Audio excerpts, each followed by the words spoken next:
Hello, welcome to Old Nerd Reads Marvel Comics in Order. This is episode 104. This time I read Iron Fist, number 11. This copy is beat. I got an entire run of the Chris Claremont, John Byrne Iron Fist way back, a long time ago on eBay. And the condition varied from comic to comic. This is one of the worst, though. I'd like to replace these with nicer copies, of course. This one's not bad. Probably still worth a little bit of money, even though it's probably in a very good plus, fine minus. It's pretty rough. I mean, I guess it's still the spine's still pretty tight. The cover's still pretty nicely attached, but it's had a rough life.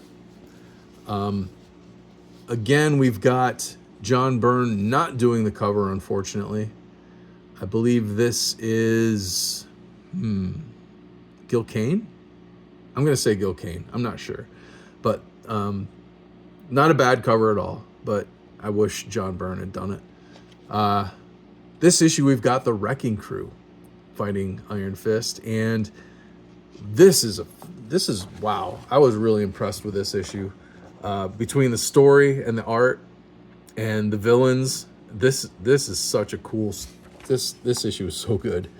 We've got John Byrne again with Dan Adkins inking him, Chris Claremont writing it, of course. John Costanza's the letterer. D. Warfield's the colorist. Archie Goodwin's the editor. Pretty good team, pretty good lineup in the creative department. Again, John Byrne's layouts, breathtaking. That's all I can say. We've got a little cameo here by several people, both in the Marvel Universe and outside of the Marvel Universe. We've got Daredevil and his girlfriend. And in the back, I'll tell you, Sterno, sure as shooter, that is a lady worth being late to work for. And I guess they're talking about Matt's girlfriend, but I don't recognize her. This is from before I read Daredevil, so I'm not sure who he was dating at the time. I don't remember a girl with dark hair like this in his life. What's he called? Heather. So is this the same Heather with a different colored hair? Did they mess up? Because there's the Heather that's his girlfriend in the Daredevil title, but she's blonde. So I don't know what's going on. But anyway, that's Jim Shooter and Roger Stern.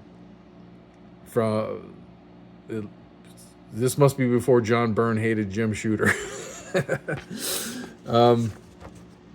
Here we've got a little X-Men cameo. So in the X-Men right now, Jean Grey, she's recovering in the hospital, and Scott Summers is staying with her while the rest of the X-Men had gone to Ireland. And so we've got a little guest appearance by them. We get to see Jean get discharged from the hospital in the pages of Iron Fist. Her and Misty Knight are roommates. So that's how the this little crossover happened. But Danny Rand is headed to the hospital because his girl, Colleen Wing, who he rescued last issue, she is there visiting her father, who got hurt several issues back. He's recovering, so he went to visit her, and she's not in any mood for entertaining visitors, so she storms off. So Danny and Misty go on a little walk through the park outside the hospital, and it almost looks like that's Professor Xavier right there, but it's not. And up through the ground from the subway system bursts the Wrecking Crew, and look at this. Look at this, man. John Byrne's art at this time was so good. So Iron Fist, we get a little backstory on first of all on the Wrecker. His enchanted crowbar got sent to an alternate dimension. He was separated from it. His crowbar was enchanted by the Enchantress, I think, in the pages of Thor long ago. He's originally a Thor villain, but he must have been fighting the Defenders. It says Defenders number 19.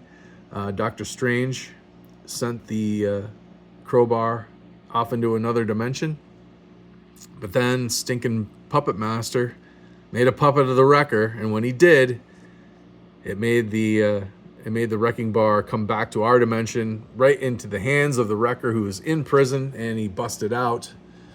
And then we have a little recap of him fighting Power Man when Power Man replaced the Thing in the pages of the Fantastic Four not long ago. He was stopped by the Fantastic Four, arrested again, broke out again, and then went on a spree of freeing the rest of the wrecking crew.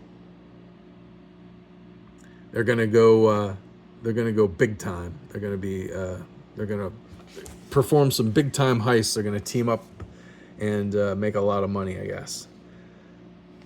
Oh, they're gonna kill Thor. Man, this artwork is good. Sorry, I'm gonna gush about it the whole time, but I love it. So we have a really great fight between all these guys in Iron Fist. And Iron Fist doesn't do bad, but I mean these are big bruisers with big time strength and powers. So Misty Knight tries, but she's no match. Look at that. Look at that face. I love it. I love it. Got a wrecking ball. Ugh. What else we got here? Look at that. Look at that artwork. Man. Now we get a little bit of backstory or side story about Danny Rand's buddy who was in the IRA. He's over in he's in London, and I think he's on a ship, and he's headed for New York to meet up with Danny Rand, I believe. And he's having dreams about when he was in the IRA. I guess he set off a bomb in like a department store, and some civilians were killed or hurt. And he's got some guilt about that. But here we see in the berth next to him are a couple of shady characters, one of which has a boomerang. So is this Boomerang? Is that a Marvel villain, Boomerang? Or is that a DC Flash villain, Boomerang? I don't know, but this guy's got a boomerang. But I imagine that's for next issue. And then we're back to the fight. Such a good fight. These guys were really like knocking it out of the park. Chris Claremont and John Byrne. Look at that. Wonderful. Just wonderful. Wham. He's no match. He's no match for the wrecking crew. So they capture Misty Knight and they tell him, you're going to go sneak into Avengers Mansion, disable the security so we can get in there and kill Thor, or we're going to kill Misty Knight. So Danny Rand's Iron Fist says, okay, I'll do it. And that's our cliffhanger. We got a little shot of Iron Man. Next, enter a living legend. I think Captain America guest stars in the next issue. So Danny Rand must go to Avengers Mansion and try and sneak in, break in, disable whatever he's got to do so he can save Misty Knight, and ends up having to fight Captain America. So that should be a good one, especially with John Byrne doing the art. Great issue. I've got to replace that one. The condition of this is not acceptable. I want a good one in my collection. I imagine I'm looking at a fairly pricey comic too. So I don't know. I'll start looking around, seeing if I can find it. If anybody out there knows where I can find one for a good price and good shape, please comment down below. If you know any other old nerds out there who like this kind of comic book talk, please share the video with them and subscribe if you haven't. I really appreciate you watching. I'll see you in the next one. Bye-bye.